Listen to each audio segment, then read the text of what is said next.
Hello friends, स्वागत है आप सभी का हमारे इस यूट्यूब चैनल हिंदी साहित्य बाय पूजा पांडे में।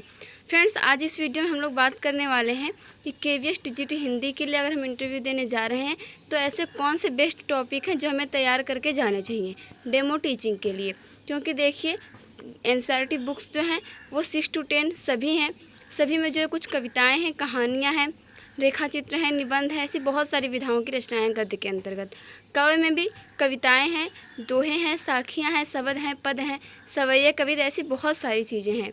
और व्याकरण में भी बहुत सारे टॉपिक हैं। तो ऐसे कौन से बेस्ट टॉपिक हैं जो हमें तैयार करके जाने चाहिए डेमो टीचिंग के लिए, इस वीडियो में आज हम बात करने वाले हैं। तो चलिए देखते हैं। सबसे पहले देखिए, ये है वह चिड़िया जो। पहला टॉपिक है वह चिड़िया जो। ये कविता है जो कि क्लास 6 की एनसीईआरटी बुक में दी हुई है। इसके रचनाकार हैं केदारनाथ अग्रवाल। तो फ्रेंड्स देखिए, अगर आप लोग डेमो टीचिंग के लिए कविता तैयार कर जाते हैं तो उसमें बहुत सारी कविताएं, लेकिन कुछ कविताएं बहुत लंबी लंबी हैं। लेकिन मैंने कुछ ऐसी कविताएं ली हैं कि जिनके प्रस्तावना प्रश्न बनाने में भी आसानी हो और वो कविताएं आपको आसानी से याद भी हो जाएं।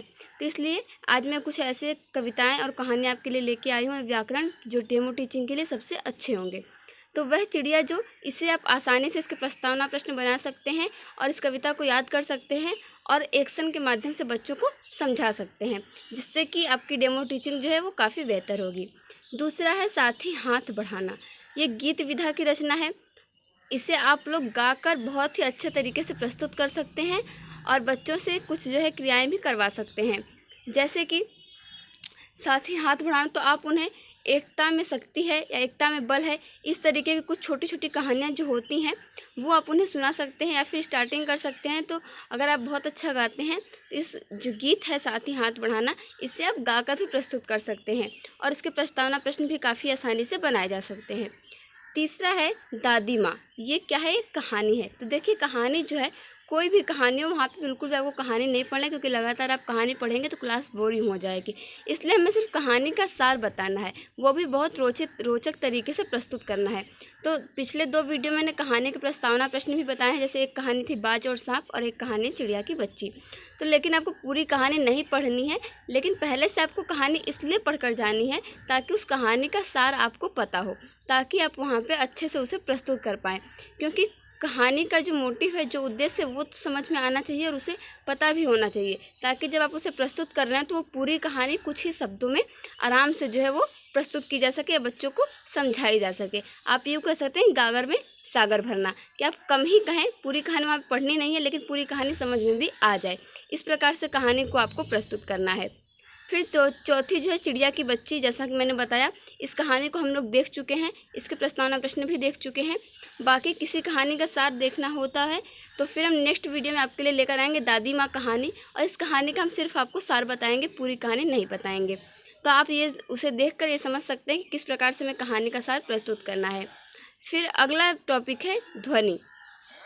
ध्वनि जो है वो सूर्यकांत त्रिपाठी निराला की एक कविता है, जिसे भी बहुत ही अच्छे तरीके से आपको प्रस्तुत करना पड़ेगा। ये बहुत बड़ी कविता नहीं है। अभी न होगा मेरा अंत, पिछले वीडियो में हमने इसके बारे में चर्चा भी की थी, इसके प्रस्तावना प्रश्न भी देखे थे। तो आप लोग इसे काफ़ी आसानी से याद कर सकते हैं। और कविता आपको याद होनी ज़रूरी है, क्योंकि अगर आप किताब में देख देख कर कविता वहाँ पे बोलने लगेंगे, मान लीजिए आपको किताब दी भी जाती है, तो फिर आपका जो तरीका है वो थोड़ा सा इधर उधर हो जाएगा, आपका ध्यान थोड़ा भटक सकता है। इसलिए कुछ कविताएं आपको याद करके जानी है। कम से कम इस वीडियो में आपने जितने भी टॉपिक देख रहे हैं, इन सभी चीज़ों को आप लोग अवश्य तैयार करके जाएँ। फिर है अगला टॉपिक बाज और सांप। ये भी एक कहानी है। पिछली वीडियो में हम लोग इसके भी प्रस्तावना प्रश्न देख चुके हैं, इस कहानी को भी देख चुके हैं। अभी तक मैंने ये नहीं बताया कि सार जो है वो किस प्रकार से प्रस्तुत करना है। तो आगे जब मैं वीडियो बनाऊंगी कोई भी, तो इस टॉपिक पे मैं ज़रूर बनाऊंगी कि कहानी को किस तरीके से प्रस्तुत करना चाहिए, कहानी का जो सार है वो किस प्रकार का होना चाहिए। आगे देखिए, ये सभी आप लोग इसमें देख रहे हैं कि काव्य में और गद्य में किस प्रकार से हम लोग टॉपिक को प्रेजेंट करेंगे, या कौन से ऐसे टॉपिक हैं जो कविता और कहानी के लिए बेस्ट हैं। फिर इसके बाद हम लोग व्याकरण के कुछ टॉपिक भी देखेंगे। अब आइए आगे है सूरदास के पद। देखिए, ज़्यादातर जो है आपसे काव्य या फिर व्याकरण के टॉपिक ही डेमो टीचिंग के लिए कहे जाते हैं। कहानी बहुत कम ही दी जाती है। तो इसलिए आप लोग ज़्यादा से ज़्यादा जो है अपना कविताएं और व्याकरण, हिंदी व्याकरण के टॉपिक ही डेमो टीचिंग के लिए तैयार कर जाएं। कहानियाँ जो है आप लोग 2-3 तैयार कर लें, ताकि अगर वो आपसे कह देते हैं तो आपको वहाँ पे कोई भी समस्या ना हो। और आपने रिटन एग्ज़ाम के लिए भी 6 to 10 जो है एनसीईआरटी बुक पढ़ी होगी, तो कहानियाँ लगभग आपको याद ही होंगी थोड़ी बहुत। लेकिन अगर आप लोग 1-2 बार और रिविज़न कर लेते हैं तो कहानियाँ आपको अच्छे से आराम से आ जाएंगी। और अगर आप लोग किसी भी कहानी का सार प्रस्तुत करना सीख जाते हैं, अगर वो आपने फिर कहानी पढ़ी हुई है पहले से, तो आप वहाँ पे अपने माइंड की मदद से कोई भी कहानी को प्रस्तुत कर सकते हैं, आपको दिक्कत नहीं होगी। अगला टॉपिक है राम लक्ष्मण परशुराम संवाद।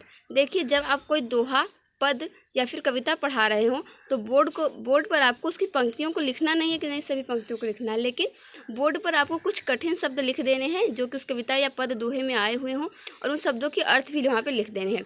इतना ध्यान रखें कि जब भी आप बोर्ड पे कुछ भी लिख रहे हो तो उस चीज़ को बोलते जाएं और बच्चों से रिपीट करवाते जाएं। उसके बाद है साखियाँ और शबद। ये कबीर की साखियाँ और शबद हैं जो कि एनसीईआरटी बुक्स में दिए गए हैं। और एक कविता है मेघ आए, सर्वेश्वर दयाल सक्सेना की ये कविता है। इसमें मानवीकरण अलंकार है, जो कि पिछले अभी एक कॉन्ट्रेक्चुअल टीचर के इंटरव्यू में पूछा भी गया था कि इस कविता में कौन सा अलंकार है। फ्रेंड्स, आगे हम जब व्याकरण के टॉपिक देखेंगे तो इस पर भी बात करेंगे कि रस, छंद और अलंकार हमें पढ़ाना है डेमो टीचिंग में या फिर नहीं पढ़ाना है। तो फ्रेंड्स, जैसा कि आप देख रहे हैं, काव्य में मुख्य रूप से सूरदास के पद, राम लक्ष्मण परशुराम संवाद, साखियाँ एवं शबद और मेघ आए कविता, और ऊपर अभी मैंने 2-3 कविताएं देखी, ध्वनि, वह चिड़िया जो। इस प्रकार से आप लोग इन टॉपिक को तैयार कर सकते हैं। जितने भी आप टॉपिक तैयार कर रहे हैं, चाहे वह काव्य हो, गद्य हो या फिर व्याकरण हो, उनके प्रस्तावना प्रश्न आप जरूर लिखते जाएं। अगर आप लोग 20 टॉपिक का भी अभ्यास कर लेते हैं घर पे, तो वहाँ पे जाकर मान लीजिए कि वो आपको ऐसा टॉपिक पढ़ाने के लिए दे देते हैं कि जो कि आप तैयार कर नहीं गए हैं, लेकिन वो टॉपिक आपको समझ में आ रहा है, लेकिन आपने प्रस्तावना प्रश्न तैयार नहीं किए हैं, तो भी आप वहाँ पे तुरंत ही अपने माइंड में जो प्रस्तावना प्रश्न तैयार कर लेंगे, अगर आपने पहले से अन्य टॉपिक के लिए प्रैक्टिस की हुई है। इसीलिए प्रैक्टिस बहुत ज़रूरी है डेमो टीचिंग की। मुझे उम्मीद है कि आप लोग अपने घर पे डेमो टीचिंग की प्रैक्टिस कर भी रहे होंगे। अब आइए देख लेते हैं कि व्याकरण के हमें कौन कौन से ऐसे टॉपिक हैं जो कि तैयार कर लेने चाहिए। सबसे पहले देखिए संज्ञा, सर्वनाम, विशेषण, समास। ये कुछ ऐसे टॉपिक हैं जिनसे कि अधिकतर जो है डेमो टीचिंग के लिए कहा जाता है। तो डायरेक्टली हमें जाकर बोर्ड पे टॉपिक पढ़ाना स्टार्ट तो नहीं कर देना है, क्योंकि ये ऐसे छोटे छोटे टॉपिक हैं जिनके बारे में जानकारी तो सभी को होती है, लेकिन उन्हें अच्छे से प्रस्तुत करना और उनके प्रस्तावना प्रश्न बनाना ये थोड़ा सा कठिन काम है। लेकिन अगर प्रैक्टिस किया जाए तो ये भी काफ़ी आसान हो सकता है। जैसे अगर आप लोग मुझे फॉलो कर रहे होंगे या हमारे चैनल से जुड़े होंगे तो जानते होंगे कि पीछे जो है सर्वनाम, विशेषण, इन सभी टॉपिक में हमने प्रस्तावना प्रश्न बनाकर आपको बताया है कि किस प्रकार से इन्हें प्रेजेंट करना है। आगे देखिए व्याकरण के कुछ अन्य टॉपिक देखें तो वाक्य, वे आपसे वाक्य पढ़ाने के लिए भी कह सकते हैं, क्रिया, संधि और समास। ये जो सभी टॉपिक आप देख रहे हैं ये डेमो टीचिंग के लिए आपके बेस्ट टॉपिक हैं, और मुझे उम्मीद है कि इसी में से लगभग आपको डेमो टीचिंग के लिए कहा जाएगा। हाँ, आपसे ये ज़रूर कहा जा सकता है, जैसे समास है तो ये ना कहा जाए कि नहीं समास पढ़ाइए, ये कहा जा सकता है कि कर्मधारय समास पढ़ाकर दिखाइए। वाक्य है तो ये आपसे कहा जा सकता है कि मैं संयुक्त वाक्य पढ़ाकर दिखाइए, सरल वाक्य समझाकर दिखाइए। इस प्रकार से आपसे प्रश्न किए जा सकते हैं। संधि में भी है तो ज़रूरी नहीं कि आपसे यही कहा जाए कि नहीं हमें संधि समझाकर दिखाइए, आपसे कोई एक संधि भी कही जा सकती है और ये भी कहा जा सकता है कि सिर्फ आप हमें संधि समझाकर दिखाइए। देखिए फ्रेंड, यहाँ से गलती से समास और समास से 2 बार हो गया है। अब आइए बात करते हैं रस, छंद और अलंकार। देखिए, जैसा मैंने पीछे अभी आपको बताया कि जब हम काव्य पढ़ा रहे होंगे तो कुछ कठिन शब्द और उसके अर्थ और उस कविता में कौन सा अलंकार है या फिर कौन सा रस है, इन सभी चीज़ों को हम जो है बोर्ड पर लिखेंगे। लेकिन जब हम व्याकरण पढ़ा रहे होंगे तो इसमें हमें जो भी हम उदाहरण देंगे या फिर जिस भी तरीके से समझाएंगे तो उसे हम बोर्ड पर लिखते जाएंगे, और बोर्ड पर लिखते वक्त हम बच्चों से बातचीत भी करते जाएंगे, जिससे कि जो हमारी कक्षा है वो नीरस न हो, बल्कि हमारी कक्षा जो है वो रुचिपूर्ण बनी रहे। अब बात करते हैं कि हमें रस, छंद और अलंकार तैयार कर जाना है कि नहीं जाना है।